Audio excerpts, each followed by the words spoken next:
کہ نبی صلی اللہ علیہ وسلم کی ولادت کے سلسلے میں باقاعدہ اس کو جو منانا ہے اس کی شرعی حیثیت کیا ہے. لیکن اس سے پہلے میں دو باتیں آپ لوگوں کے سامنے رکھتا ہوں، وہ بڑی اچھی طرح سے آپ لوگ سمجھ لیجئے.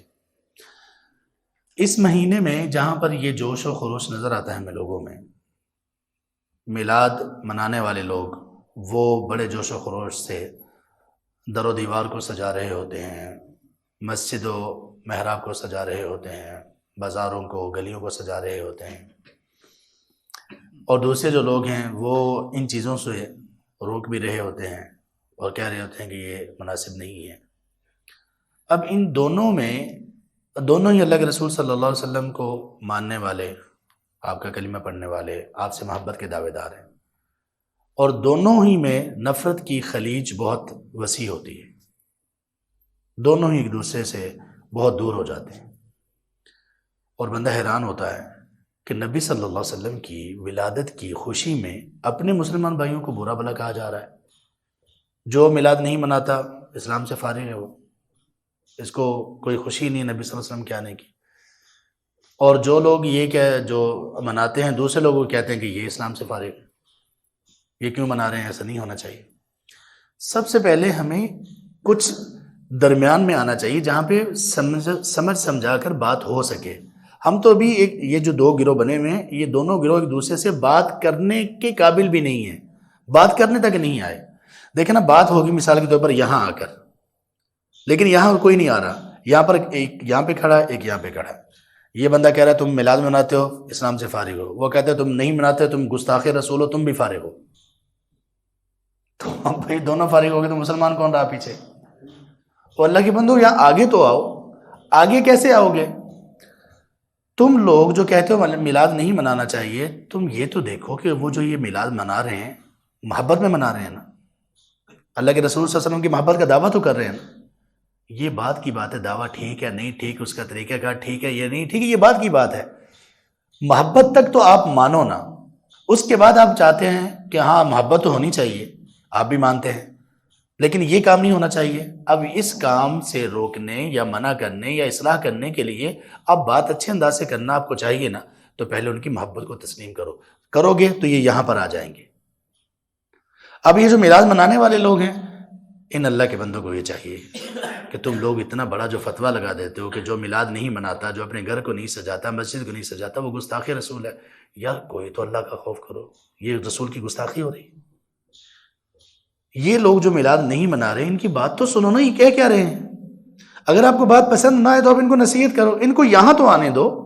یہ لوگ میلاد نہیں منا رہے، یہ کہہ یہ رہے ہیں کہ ہمارے ماں باپ رسول پر قربان صلی اللہ علیہ وسلم، ہمیں رسول صلی اللہ علیہ وسلم نے یہ نہیں سکھایا، رسول صلی اللہ علیہ وسلم نے یہ نہیں کیا، ابوبکر و عمر عثمان و علی نے یہ نہیں کیا، تمام صحابہ نے، تابعین، تبع تابعین، ائمہ نے یہ نہیں کیا. آپ کہہ رہے ہو گستاخ رسول. سعودیہ کے مفتی اعظم شیخ ابن باز رحمہ اللہ، ایک فتویٰ کے جواب میں یہی ان سے پوچھا گیا کہ جو بندہ میلاد نہیں مناتا کیا وہ رسول سے محبت نہیں رکھتا؟ وہ رو پڑے. کہا تم نے کیسے یہ سمجھ لیا؟ ہم کہتے ہیں کہ میلاد نہیں منانا، تم کہتے ہو کہ ہمیں اللہ کے رسول سے محبت نہیں ہے. تم لوگوں نے یہ کیسے سمجھ لیا؟ بھئی ہم نہیں منا رہے، اس کے پیچھے بات تو دیکھو نا. بات ہی یہ ہے کہ ہمارے رسول نے یہ کام نہیں کیا. تو تم ان لوگوں کو بھی قریب آنے دو. جب آپ قریب آ جاؤ تو اب بات کرو.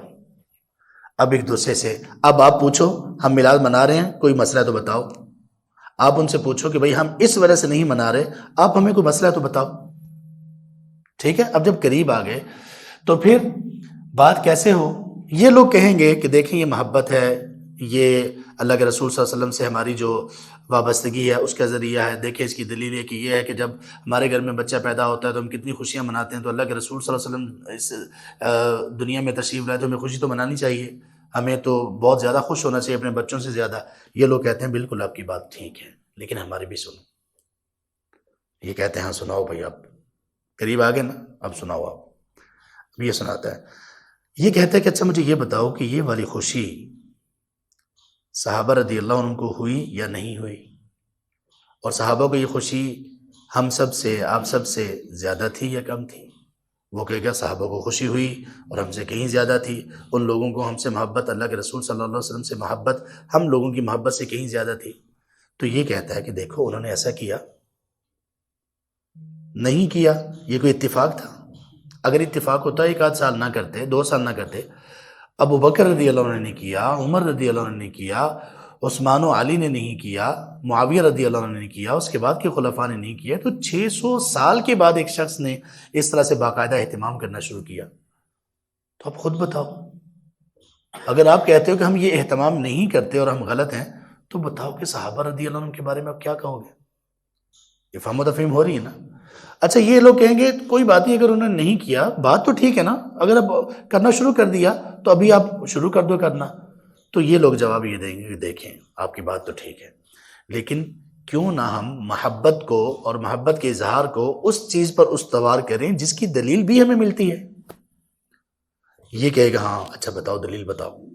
تمہیں اللہ کے رسول صلی اللہ علیہ وسلم سے محبت اور پیار ہے نا؟ جی ہاں پیار ہے. اچھا یہ بتاؤ کہ یہ محبت اور یہ پیار اور اس کا اظہار ایک دن ہو زیادہ بہتر ہے کہ ہر دن ہو زیادہ بہتر ہے؟ یہ بندہ کہے کہ ہاں ہر دن ہو زیادہ بہتر ہے، کیونکہ اس کو محبت ہے، اس بندے کو محبت ہے، ان لوگوں کو محبت ہے، ہم نے صرف ان کی محبت کو سیدھا کرنا ہے. تو ہم کہیں گے دیکھو اللہ کے رسول صلی اللہ علیہ وسلم نے اپنی ولادت کے موقع پر اپنی ولادت کی خوشی میں آپ کہہ لو اظہار کیا، لیکن وہ اظہار کیسے کیا؟ آپ صلی اللہ علیہ وسلم سے یہ بات ثابت ہے اور غالباً صحیح مسلم وغیرہ میں ہے، یہ پختہ حدیث ہے. آپ صلی اللہ علیہ وسلم سوموار اور جمعرات کا روزہ رکھا کرتے تھے. سئل عن صوم یوم الاثنین، آپ سے پوچھا گیا کہ اللہ کے رسول یہ سوموار کا روزہ کیوں رکھتے ہیں؟ آپ نے فرمایا اس لیے کہ ولدت فیہ، اس دن میں پیدا ہوا، وانزل فیہ، اور اسی دن میرے اوپر وحی بھی نازل ہوئی. یہ دو چیزیں آپ نے بتائیں. اب آپ نے خاص طور پر سوموار کے دن کے بارے میں جو کہا تو اس کا مطلب یہ ہوا کہ آپ نے اپنی ولادت کی خوشی کا اظہار اگر آپ کہہ لو، اس کو آپ نے سال میں ایک دن سے مخصوص نہیں کیا بلکہ ہر ہفتے کے ساتھ اس کو مخصوص کیا. اور اظہار کیسے کیا؟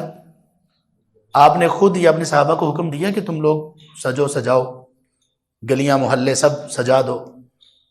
کہا نہیں، ایسا نہیں کہا. کیا کیا؟ آپ نے روزہ رکھ کر اس کا اظہار کیا. ہر سوموار جمعرات کو آپ روزہ رکھا کرتے تھے. تو میرے بھائی آپ جو سال کے بعد یہ دن مناتے ہو کہ آپ سوموار جمعرات کا روزہ رکھتے ہو خاص طور پر سوموار کا؟ جی میں رکھتا ہوں. اگر رکھتے ہو تو الحمدللہ بہت اچھی بہترین بات ہے. اگر نہیں رکھتے تو کیا بتاؤ یہ محبت ہے؟ محبت کا یہ طریقہ بہترین ہے. اچھا یہ تو ہفتے کے بعد ہو گیا، باقی ہم رسول اللہ صلی اللہ علیہ وسلم سے محبت کا اظہار کیسے کر سکتے ہیں؟ روز درود زیادہ پڑھ کے، یہ محبت کا اظہار ہے. اور کیسے کر سکتے ہیں؟ سب سے سچا محبت کرنے والا اللہ کے رسول صلی اللہ علیہ وسلم سے وہ شخص ہے جس کے بارے میں اللہ نے کہا سورہ آل عمران میں آیت نمبر 31 میں، قل ان کنتم تحبون اللہ فاتبعونی، اے پیغمبر آپ کہہ دیجئے. اللہ نے سبحان اللہ اپنے رسول کو انوالو کر کے کہا، قل کے بغیر نہیں کہا. اے رسول آپ کہیے کیا؟ ان کنتم تحبون اللہ فاتبعونی یحببکم اللہ، اگر تم اللہ سے محبت کرنا چاہتے ہو تو میری اتباع کرو. اب اتباع کب ہوگی؟ 24/7، ہر وقت، ہر لمحے، دن رات، ہفتے کے سارے دن. اتباع اگر ہم میں نہیں ہے تو پھر خوشی بھی نہیں ہے. تو پھر یہ ان سے کہے گا کہ دیکھو آپ یہ دیکھو، آپ شروع ہو جاؤ، آپ کا کاروبار، آپ کا گھر بار، آپ کا لاؤنج، ٹی وی لاؤنج جس کو اب ٹی وی لاؤنج کا نام رکھا ہوا ہے، کیا اس میں ٹی وی ہے یا قرآن ہے؟ اس کا نام قرآن لاؤنج رکھو. آپ کیا لباس، آپ کا اٹھنا بیٹھنا، آپ کا کھانا پینا، کیا یہ رسول اللہ صلی اللہ علیہ وسلم کے طریقے کے مطابق ہے؟ آپ کو رسول اللہ صلی اللہ علیہ وسلم کی زندگی کے بارے میں کتنا پتہ ہے؟ آپ کو رسول اللہ صلی اللہ علیہ وسلم کی احادیث کتنی یاد ہیں؟ آپ نے اپنے بچوں کو کتنا پڑھایا رسول اللہ صلی اللہ علیہ وسلم کے بارے میں؟ آپ رسول اللہ صلی اللہ علیہ وسلم سے کس حد تک محبت میں ان کی باتیں یاد کرتے ہیں اور اس کے بعد لوگوں تک پہنچاتے ہیں؟ یہ ہے محبت. یہ محبت ہی جو صحابہ نے کی، تابعین نے کی، تبع تابعین نے کی، سب لوگوں نے یہی محبت پیش کی. نبی صلی اللہ علیہ وسلم سے محبت کا تقاضا یہ ہے کہ ہم اپنی ہر چیز کو آپ صلی اللہ علیہ وسلم کے مطابق ڈال لیں، کھانا پینا، اٹھنا بیٹھنا، شکل و صورت، سونا جاگنا، تعلقات، دوستی، دشمنی، تلاوت قرآن، نماز، روزہ، حج، زکوٰۃ، تجارت، ہر چیز میں رسول اللہ صلی اللہ علیہ وسلم کے طریقے کے مطابق چلیں۔ اور وہ کیسے ممکن ہے؟ وہ صرف ایسے ممکن ہے کہ جب ہم آپ صلی اللہ علیہ وسلم کے طریقوں کو پڑھیں گے، آپ کی احادیث کا علم حاصل کریں گے۔ اس طرح سے جب ایک دوسرے کو یہ سمجھائیں گے تو انشاءاللہ بڑی اچھی طرح سے بات سمجھ آئے گی اور سالو ہو جائے گی۔ اس سلسلے میں اور بھی کچھ باتیں ہیں، نماز کا وقت ہو گیا، اللہ نے توفیق دی تو انشاءاللہ پھر کبھی کریں گے۔ سبحانک اللہم و بحمدک، اشہد ان لا الہ الا انت، استغفرک و اتوب الیک۔